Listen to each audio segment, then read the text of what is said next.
United States President Donald Trump has decided to increase pressure on Russia, especially after the Kremlin announced that negotiations to end the war in Ukraine are on hold. And all of Trump's efforts to appease Putin are worthless. Kremlin spokesman Dmitry Peskov made this statement today. But according to Politico, which cites European officials, a coalition of European leaders still managed to convince United States President Donald Trump that Russia is not interested in ending the war in Ukraine, and that's why it needs to be forced to sit down at the negotiating table. Trump finally agreed with this, but now there is still one more problem. It remains to convince the unpredictable White House to agree on how to force Putin to sit at that very negotiating table.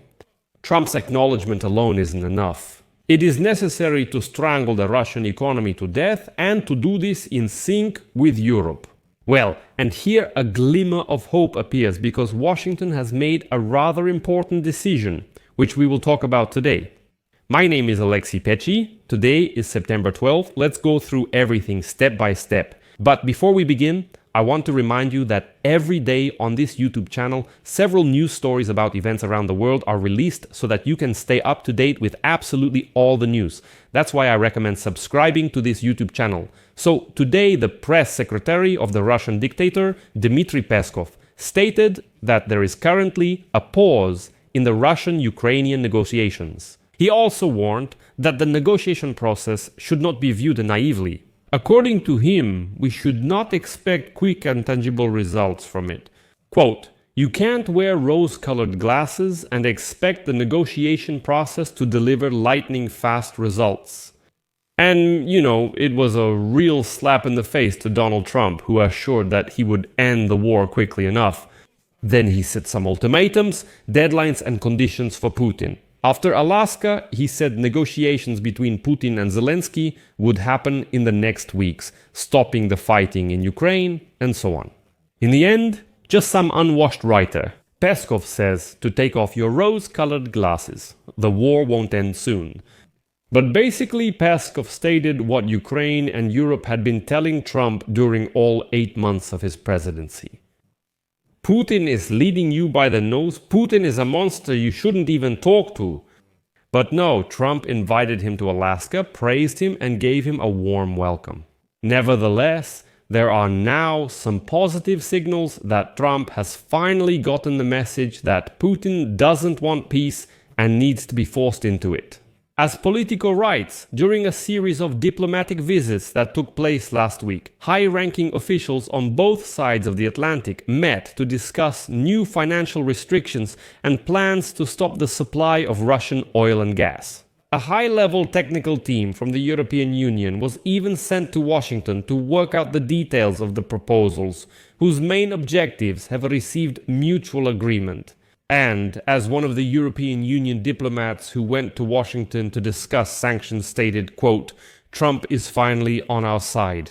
The question now is how to combine our two approaches. And while the European Union is finalizing work on a new 19th package of sanctions imposed against Russia after the full-scale Russian invasion of Ukraine in February 2022, negotiators note privately that the most effective actions need to be taken in partnership with the Americans. Well, although there is broad consensus on the need to put pressure on dictator Putin to force him to come to the negotiating table, not to persuade him, but to force him, grab him by the neck, drag him over and make him sit. The Trump administration prefers to use trade tools, such as tariffs, to drain the Kremlin's military treasury, while the European Union insists on imposing official sanctions on companies and financial institutions in third countries that cooperate with Moscow. They say tariffs are good, of course, but besides them, it's worth hitting specific companies, for example, in China and India, with sanctions to simply paralyze the work of these companies as a whole, not just make it harder for them to sell goods in the United States. In other words, the European Union proposes to impose global sanctions on, for example, ports and oil refineries in China, Turkey or India that continue to receive Russian oil or gas. Like, they need to be given a choice. Either you buy Russian gas but completely lose the entire Western market, you won't be able to get service, you'll be cut off from the banking system and so on, or you refuse Russian oil and keep all of the above in the West. And then the second European Union diplomat said that they expect heated discussions with the United States of America about how to actually strike at Russia.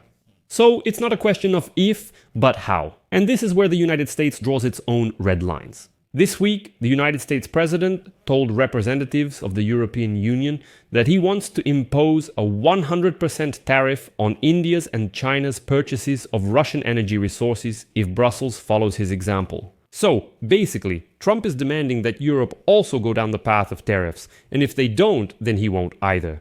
However, for the European Union, this is almost impossible, both economically and politically. The thing is, such a step would contradict the fundamental principles of the European Union, especially after the President of the European Commission, Ursula von der Leyen, recently reiterated her disagreement with tariffs or duties, stating that tariffs are taxes for domestic consumers, not for those who sell goods. Imposing tariffs on India, with which Brussels is close to concluding a major trade agreement, and on China, on which its open economy heavily depends, would be tantamount to colossal self-destruction. And, on this matter, I like the phrase by Agatha. She is such a good economist and a research fellow at the European Council on Foreign Relations. So today she made a statement, and I quote,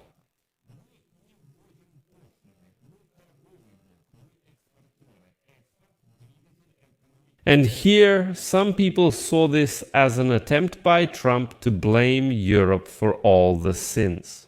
So it's a kind of cunning scheme. In other words, it's just a way for the Trump administration to make unrealistic demands on its partners.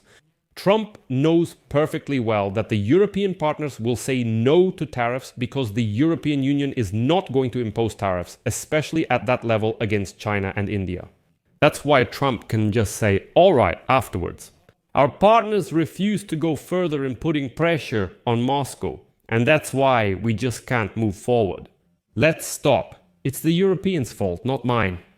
Although it's worth mentioning here that in a recent closed document for discussion presented by Denmark in the Council of the European Union. Still, the question was raised whether the capitals of Europe would be ready to impose tariffs against Moscow and its allies as part of the 19th package of sanctions.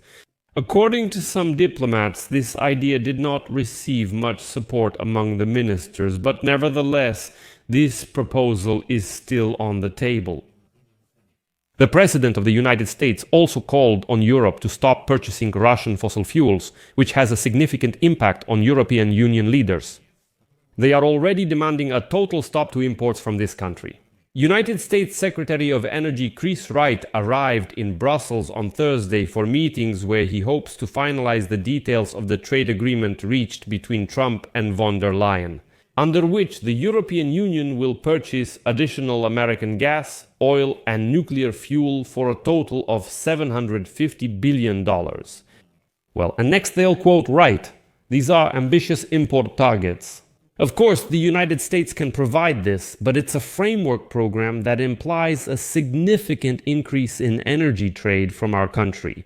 The export of liquefied natural gas from the United States is growing and displacing the remaining Russian natural gas that is still being imported into Europe.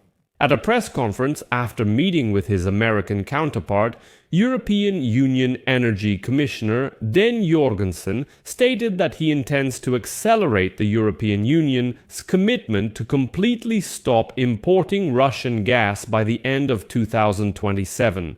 It may even be possible to move this deadline to an earlier date if this is agreed upon as part of a compromise with all European Union countries. Quote from Jorgensen, "I have put forward a proposal to ban the import of Russian gas so that this happens without causing price increases or problems with supply reliability. Together, we need to import more liquefied gas from the United States." In addition to the fact that this proposal opens up major commercial opportunities for the United States, it also gives the European Union a stronger position in relations with Kremlin-friendly countries such as Hungary and Slovakia, which oppose the plan to break ties with Moscow. But here, the United States is being cunning. And so, when asked whether Hungary and Slovakia should finally end their relations with the Kremlin, that very Trump representative, Wright, answered, absolutely. Quote, "We want to completely oust the Russian President Donald Trump and all the countries of the European Union. We want to put an end to the Russian-Ukrainian war. The more we can limit Russia's ability to finance this deadly war, the better it is for all of us." So the answer to your question is yes. At the same time, Wright also called on European countries to find alternatives to Russian nuclear energy, stating, and I quote, "We want nuclear technologies to come from the United States or from the European Union itself." Therefore, if the European Union and the United States reach an agreement, Trump will have no choice, since he has already set the boundaries for future pressure on the Kremlin himself. I'll leave it at that. Share your opinions and conclusions in the comments below this episode, subscribe to the channel, hit the bell, and don't forget to like. That's it for now, take care, goodbye.